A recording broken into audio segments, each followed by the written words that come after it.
వక్ఫ్ సవరణ బిల్లుకు టీడీపీ మద్దతివ్వడంపై ముస్లిం సమాజం యావత్తు ఆగ్రహంగా ఉందని గ్రహించిన సీఎం చంద్రబాబు దాని నుంచి వారి దృష్టి మళ్లించేందుకు డైవర్షన్ పాలిటిక్స్ కు పాల్పడుతున్నారని మాజీ మంత్రి వైఎస్ఆర్సీపీ బాపట్ల జిల్లా అధ్యక్షుడు మేరుగు నాగార్జున మండిపడ్డారు. తాడేపల్లిలోని పార్టీ కేంద్ర కార్యాలయంలో ఆయన మీడియాతో మాట్లాడారు.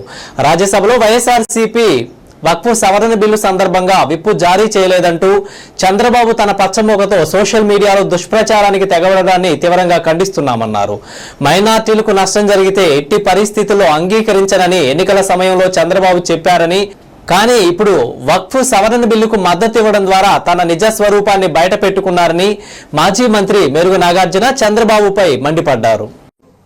మరోసారి మైనారిటీలకు పూర్తిగా వెన్నుపోటు పొడిచాడు. ఎన్నికల్లో వాడుకున్నాడు, ఇప్పుడు మళ్ళీ వదిలేశాడు. చంద్రబాబు నాయుడు మైనారిటీలకు నష్టం జరిగితే ఎట్టి పరిస్థితుల్లోనూ అంగీకరించాలని ఆ రోజు ఎన్నికలప్పుడు చెప్పాడు. ఒక అడుగు ముందుకేసి మా గుంటూరు జిల్లా ఎంపీ అయితే మైనారిటీలకు అన్యాయం జరిగితే నేను రాజీనామా చేస్తానని చెప్పాడు. ఇప్పుడు మొత్తం వారందరినీ ద్రోహం చేసేసారు మైనార్టీలను. వర్షపోటు విషయంలో, బిల్లు విషయంలో మేము మొదటి నుంచి చాలా స్పష్టంగా మా విధానం చెప్పాం. రాజ్యాంగ వ్యతిరేకంగా ఉండే ఈ బిల్లును పూర్తిగా వ్యతిరేకిస్తున్నామని చెప్పి మా అధ్యక్షుడు పలుమార్లు చెప్పారు. ఆ మేరకు లోక్సభలో వ్యతిరేకంగా ఓటేశాం, నిన్న రాజ్యసభలో ఓటేశాం. దీంతో రాష్ట్రంలో ఉన్న మైనారిటీలంతా టీడీపీ చేసిన ద్రోహాన్ని చర్చించుకుంటున్నారు.